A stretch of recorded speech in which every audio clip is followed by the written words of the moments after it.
नमस्कार दोस्तों, महाभारत की पूरी जानकारी लेकर आया हूँ संक्षिप्त में, इसलिए वीडियो के अंत तक बने रहे। हाँ तो चलिए दोस्तों शुरू करते हैं।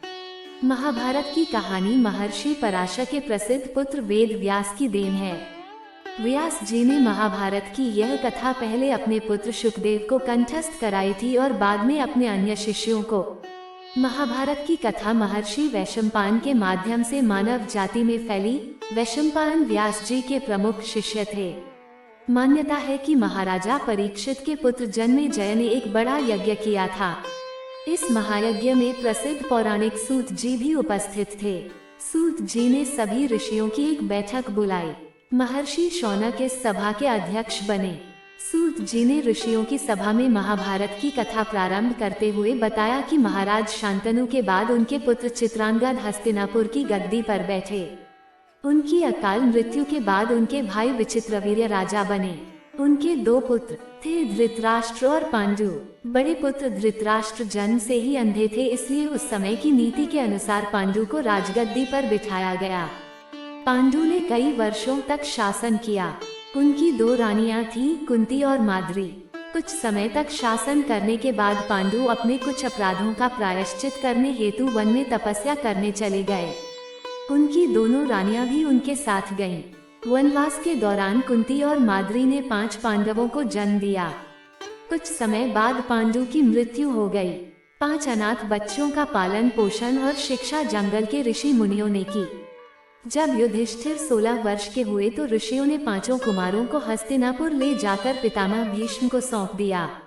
5 पांडव बुद्धि में तीव्र और शरीर से बलवान थे। उनकी तीक्ष्ण बुद्धि और मधुर स्वभाव ने सभी को मंत्रमुग्ध कर दिया था। ये देखकर धृतराष्ट्र के पुत्र कौरव उनसे ईर्ष्या करने लगे और पांडवों को तरह तरह से परेशान करने लगे। दिन ब दिन कौरवों और पांडवों के बीच शत्रुता बढ़ती गई। अंततः पितामह भीष्म ने किसी तरह दोनों को समझाया और उनके बीच संधि कराई। भीष्म के आदेशानुसार कुरु साम्राज्य को 2 भागों में बांट दिया गया।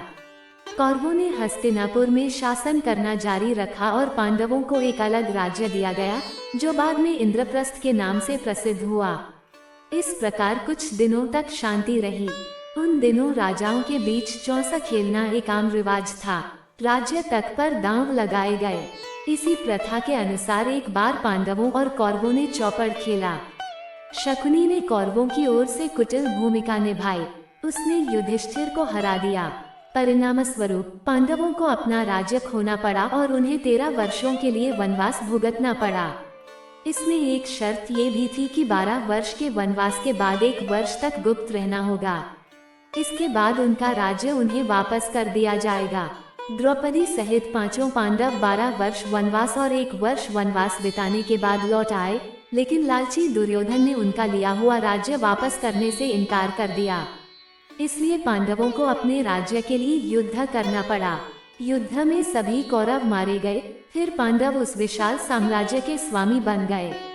इसके बाद पांडवों ने 36 वर्षों तक शासन किया और फिर अपने पोते परीक्षित को राज्य देकर द्रौपदी के साथ तपस्या करने हिमालय चले गए।